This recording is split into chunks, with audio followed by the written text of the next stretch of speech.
Ang Ginoo manaa kaninyo. Manausab kanimo. Kinutlogikan sa Ebanghelyo sumala ni San Juan. Mayaw ikaw, O Ginoo. Sa pagkagabi na ni adtong Domingguha, nagtigom ang mga tinunan sulod sa lawak. Ug gitrangkahan nila ang pultahan. Kinahadlok man sila sa mga kadagkuan sa mga Hudeo. Kunya mitungha si Jesus sa taliwala nila umingon, mainyo unta ang kalinaw. Human siya makasulti niini, iyang gipakita kanila ang iyang mga samad. Ug ang iyang kilit, nalipay pag-ayo ang mga tinunan sa ilang pagkakita sa Ginoo. Kunya mingon si Jesus kanila pag-usab, mainyo unta ang kalinaw. Ingon niya gipadala ako sa amahan, ako usab nagpadala kaninyo. Gisulti niya kini ug unya gihuypan niya sila ug giingnan, dawatan ninyo ang Espiritu Santo. Kun pasayloon ninyo ang mga sala sa mga tao, gipasaylo kini. Kun ang ilang mga sala dili ninyo pasayloon, dili usab kini pasayloon. Ang Ebanghelyo sa Ginoo. Dayon ikaw, O Kristo. Malingkod kita, maayong piyesta natong tanan. Fiesta. Tumiaging simana ang Ascension, Solemnity of Ascension. Karon na pod ang the descent of the Holy Spirit, Pentecostes. No? Ang pagkunsad sa ikatulong persona sa Santissima Trinidad. Sa ito Ebanghelyo karon, iyang gigaan ang iyang mga apostoles una sa tanan sa Espiritu Santo. Unsa may bunga niini kun pasayloon ninyo ang sala sa mga tao. Sa mga unang mga pari, dunay ministry of reconciliation. Makapasaylo og sala ang unang mga pari nga mao ang mga apostoles. Minta direct to God, pwede ra na siya in case of emergency. Kanang maghinulsol ka sa mga sa direct to God, kana bitong padung na malunod barko, tawag pa kag pari. Padung na matagak inyong iluprano, tawag pa kag pari, di na pwede, no? Kaya Lord, pasaylo ako. Pwede ka mo dito sa Ginoo. Pero ang paagi sa Ginoo, kinahanglan ipaagi man niya sa iyang ministro. Nga mao ang mga apostoles. Manang while nagsayaw-sayaw mo, ang uban mangumpisal, magpakumpisal ko, parang madawat yun ninyong Espiritu Santo. Unya, why sala nga dili mapasaylo? No? Natay mga bisita di ay gikag Davao, no? Napoy gikan og Butuan, meron ding galing sa asa kate? Tapet? Ikaw? Sa Albay. Oh. Manila, no? May from Bicol din, no? Ngayon lang sila na nakaabot, no? Sakto to, no? Ngayon lang sila nakaabot, no? Oh, nakasabot mo, no? Ngayon lang sila dumating, no? Kaninang umaga, o hirapan ako sa sa Tagalog, Bisaya. Grambol akong utok na. So, una, binigay na ni Kristo ang kanyang espiritu sa kanyang mga apostol. At ang palatandaan nito, ang kapangyarihan na tanggap nila, makapagpatawad sila sa lahat ng ating mga kasalanan. Kung pupunta ka sa pari at sasabihin ng pari, pinatawad na ang lahat mong kasalanan sa ngalan ng Ama, ng Anak, at ng Banal na Espiritu. Maniwala ka na doon. Huwag ka nang magduda. Amen? Nandito na yan sa banal na kasulatan. Ang pinatawad ninyo, pinatawad ko na rin. Ang hindi nyo pinatawad, ay hindi ko rin pinatawad. Grabe, no? Sino lang ang tao na may kapangyarihan na magpatawad ng mga kasalanan ninyo? Ang mga kaparian lang natin. Amen? Hindi mo na ba naintindihan yung sarili mo, ang sarili natin? Go to Jesus in His sacrament. And after that, we are filled with the Holy Spirit. Maging puno po tayo sa banal na Espiritu. Nandito din sa Diocese of Butuan, sila si Nicole Princess, no? Mga almost 2 weeks na sila dito. No? Sila po ay, si Nicole Princess ay hindi na makalakad. Payat na yung kanyang mga paa. No? Butot balat na lang. So, naka-wheelchair siya. Pero nung una, naka-oxygen yan. For 6 months, no? No. Nag-exercise na ba si Princess Nicole kanina? Palakad-lakad? Wow, no? So, pwede, tindog ka day, Princess. Ito po si Princess Nicole, no? So, makatayo na siya. Hindi na siya nahirapan sa paghinga. For 6 months, naka-oxygen po yan. 2 tank of oxygen. Umupo ka na day. No? 2 tanks of oxygen ang maubos niya. Every day. 1,000 ang isang tangke? Sirado? 1,000? 2,000 every day. Grabe, no? Just imagine every day, 2,000. Itong oxygen natin ngayon, libre. Uy. At hindi pa rin tayo nakapasalamat sa Diyos. Puno tayo ng reklamo. Puno tayo ng puot. Totoo, hindi. Sana, ang banal na Espiritu sa puso natin ay full of gratitude na tayo. Gratitude is the best attitude. Ano? Gratitude is the best, ano say attitude? Gratitude is the best attitude. No. So yan, pasalamat tayo. Kung ikumpara natin ang buhay ni Princess Nicole, just imagine ha, ang oxygen niya should be number 8. Malakas. Dahil kapag i-lower to 7 or 6 ang kanyang speed sa oxygen niya, ay hindi na siya makahinga. Grabe, no? Kaya pala, 2 tangke ang maubos niya, 24 hours. At nabahala na sila dahil 1 lang tangke ang nadala nila. Yun yung pick up nila. Sa likod, malaking tangke. Ngayon, wala nang tangke. No? Nasaan yung tangke ninyo? No? Sa likod, nakatayo yung malaking tangke ng oxygen. Pero ngayon, wala na, hindi na oxygen.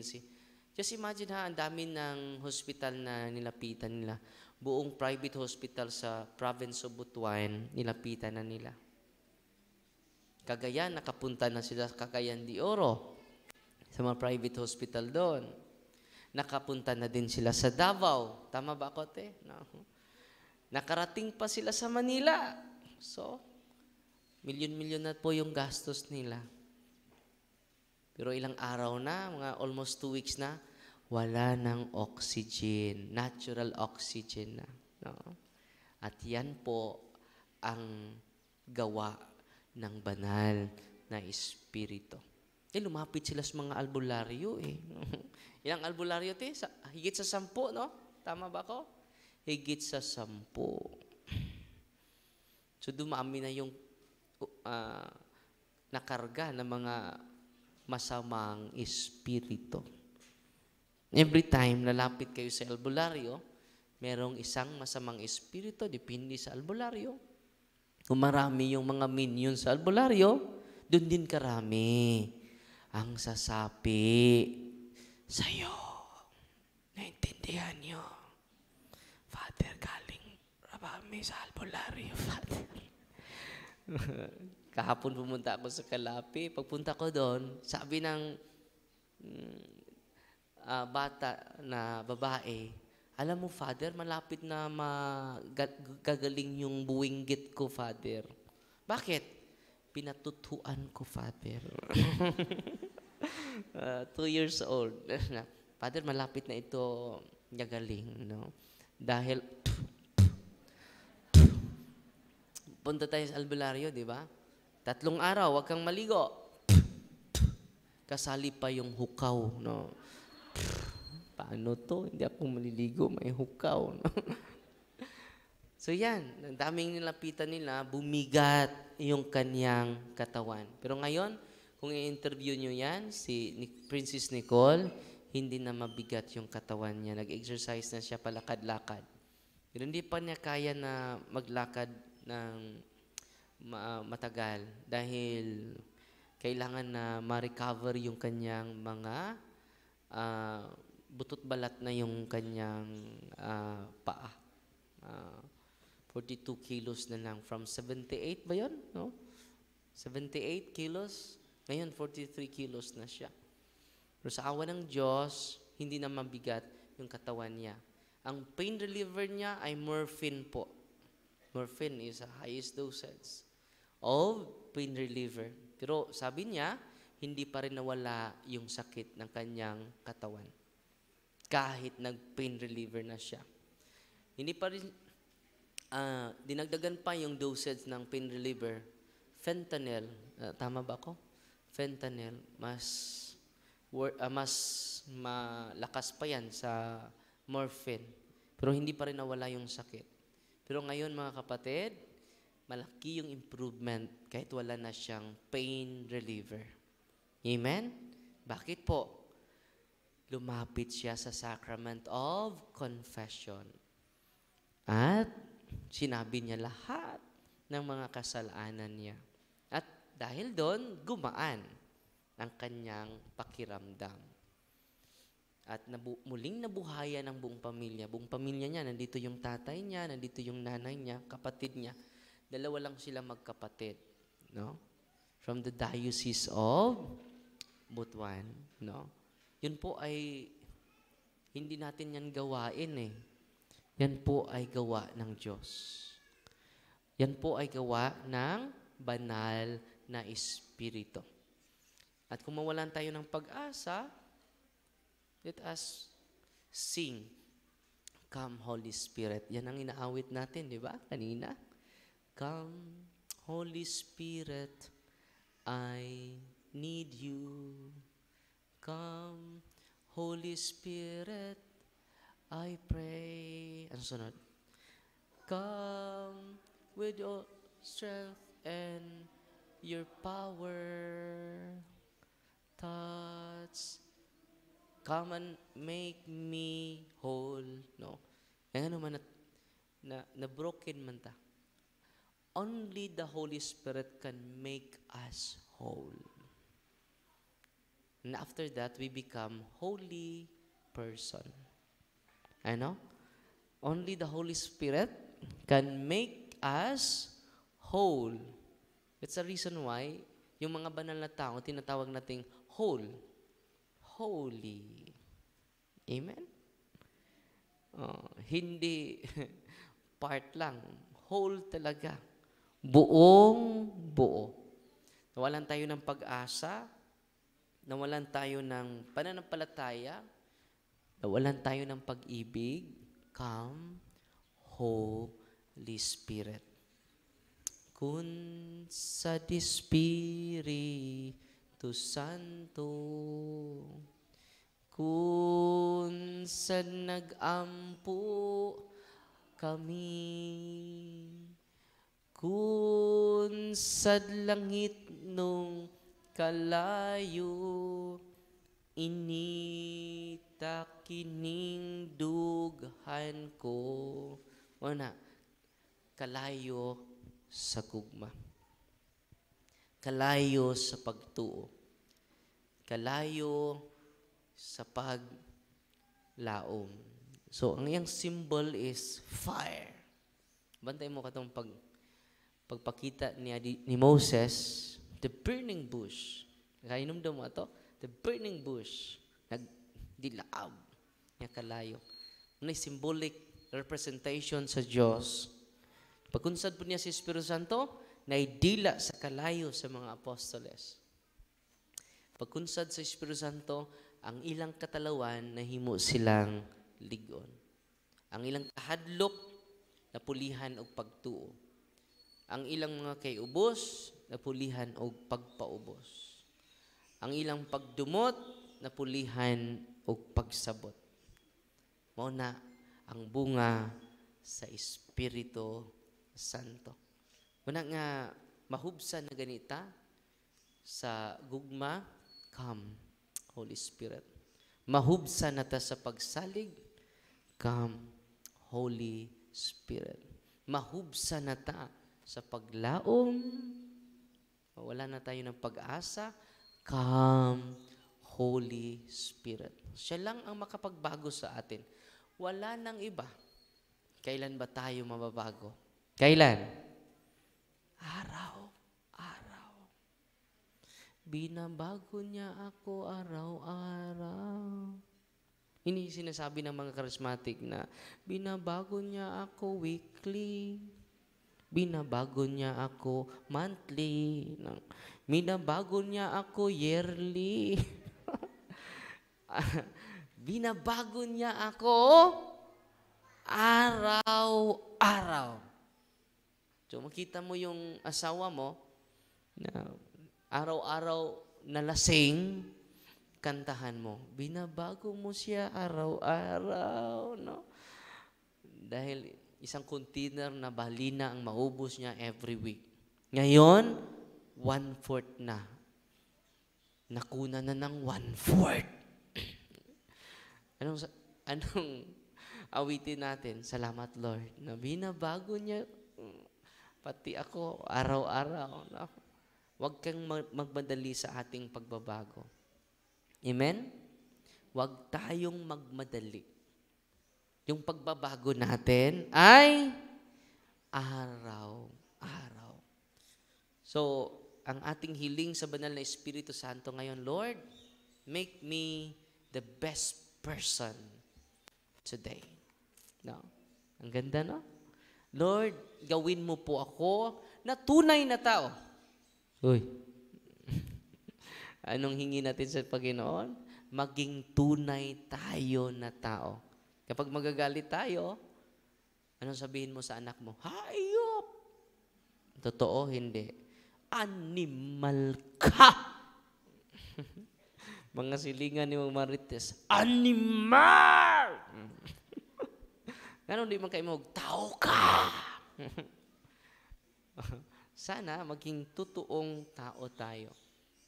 At araw-araw po yan, with the guidance, with the inspiration, with the enlightenment of the Holy Spirit. Kailangan po natin ang banal na presensya sa Espiritu ng Diyos. Amen? Alam nyo, kung tatawagin natin siya, hindi lang araw-araw, every moment of our lives, Lord, guide me by your Spirit.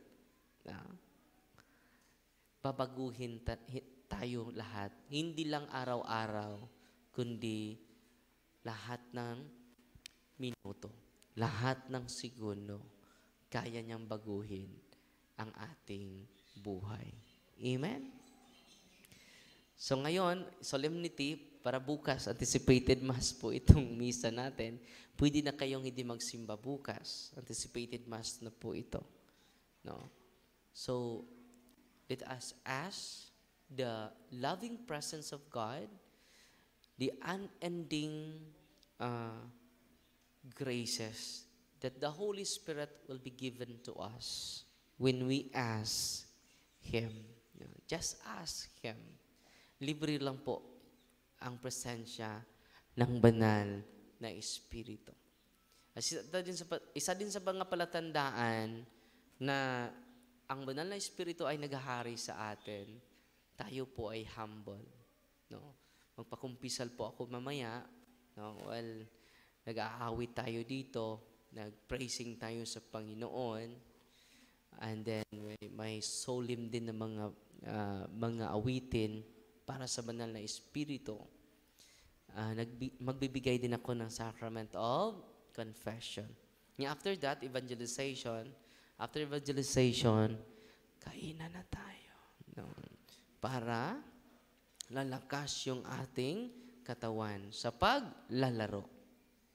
At sa ating paglalaro mamaya, huwag kayong malungkot kapag hindi kayo makashot, no? Makashoot, no? No. Ang importante mahalaga, no? Ang importante mahalaga, no? Ang importante marami kang pawis, no? So, yung mga maraming pawis mamaya, yun po ang winner. Kahit hindi nakashoot, no? Patakbo ka, pabalik. Minsan, dahil yung first quarter, mga nanay, maganda kayo mga nanay, ha? Kayo ang maglalaro sa first quarter. Okay maglalaro, wala namang rules. Foul lang ang tatawagin ng referee sa inyo, no? Foul. Okay? Pwede kayo tatakbo doon sa labas, no? Walang out. Pwede nyo itakbo yung bula na walang running. Minsan nga nalilito yung mga nanay. Doon ang kanilang ring, no? Dahil walang niatang niya diri, no? Bumalik. Dito niya sinushoot yung bula. Sabi naman kasama, hindi yan sa atin. Nandito yung ring natin. Walang kontra ako dito eh. So, ang saya-saya, let us enjoy our presence. When we enjoy our presence, it is the work of the Holy Spirit. Amen? Kapag uuwi ko ako sa kumbento, yung dalawa kong aso, si Buknoy at si Saysay, very full of joy.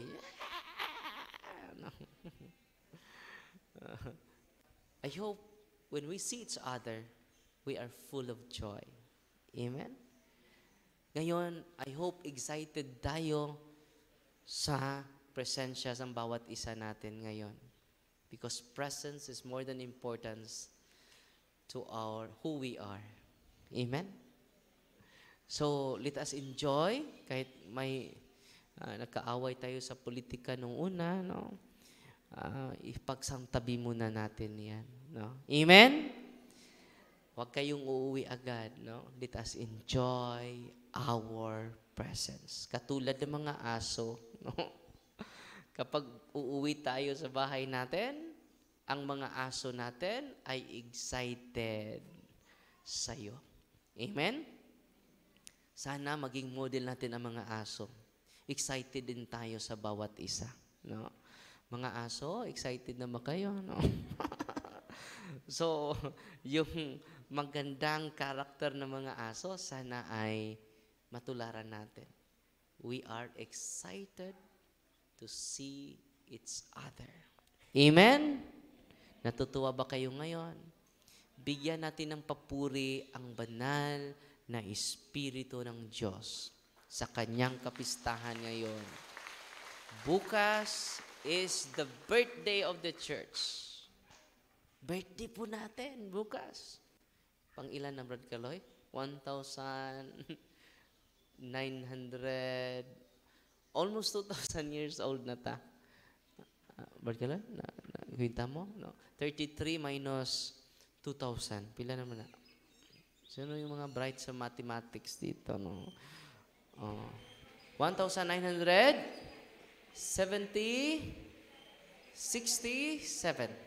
So, 1,967 years old na ang ating simbahan. Tayo lang nag-celebrate ng Pentecost. Pentecost is considered as the birthday of the church. Yan yung ating edad sa simbahan. Imagine ka, 1,967. Yung iba, hindi pa nga umaabot ng 100 years old. Ha? 1,991 na? 33. 24 naman ito ron. 24 naman tayo. Hindi naman tayo year 2000. 1,991 na. Year 2024 na pala tayo. Akala ko year 2000 pa ta. So, 1,991. Bigyan natin ng papuri ang ating simbahan. Grabe. No? Yung iba ay, si Pastor Archie, ano pa? No? First year anniversary pa.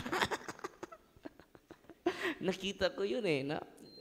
This coming May 21, meron tayong debate o dialogue sa pastor. Kung makapunta kayo doon, pero mag-live naman tayo, lang kayong pupunta doon. No? Para hindi masikip. Doon na lang kayo sa live. No? So, meron tayong dialogue this coming Tuesday at magpa-practice kami yung Lunes at Martes sa umaga with Brother Kaloy at the debating team. No? Ang ganda ng mga aklat na gagamitin natin. No? Ang ganda. Sarili lang aklat gagamitin. Hindi ako magsasabi ng anong aklat. No? Excited na ako eh. Dahil dami. Para maging matibay pa ang pakay natin dyan, maging matatag ang ating panatayang Katoliko. Kasi siya mo, nagtagalog ko kay nag-live ta. No? Sabi na si Padre Darwin, no? Nagtagalog naman nga bisadya naman ta. No? So, kuha ko sa mga Taga-Luzon nga magpatagalog kay hindi sila makasasabot. No? Kung magsasalita tayo ng mga salitang Bisaya, no? Manang practice na Brad Kaloy ron kay manto ng butag Luzon, no? Kaya magsasalita na sila ng mga salitang ugat na binubuo ng mga barikos. At sana mag-enjoy tayo, and then let us enjoy the presence of the Holy Spirit, and let us enjoy each presences. Nating lahat na nandito. Amen? And then sa pamagitan ng pag-enjoy natin sa presensya ng bawat isa natin, yan po ay palantandaan that we are moved and touched by the presence of God, by His Spirit.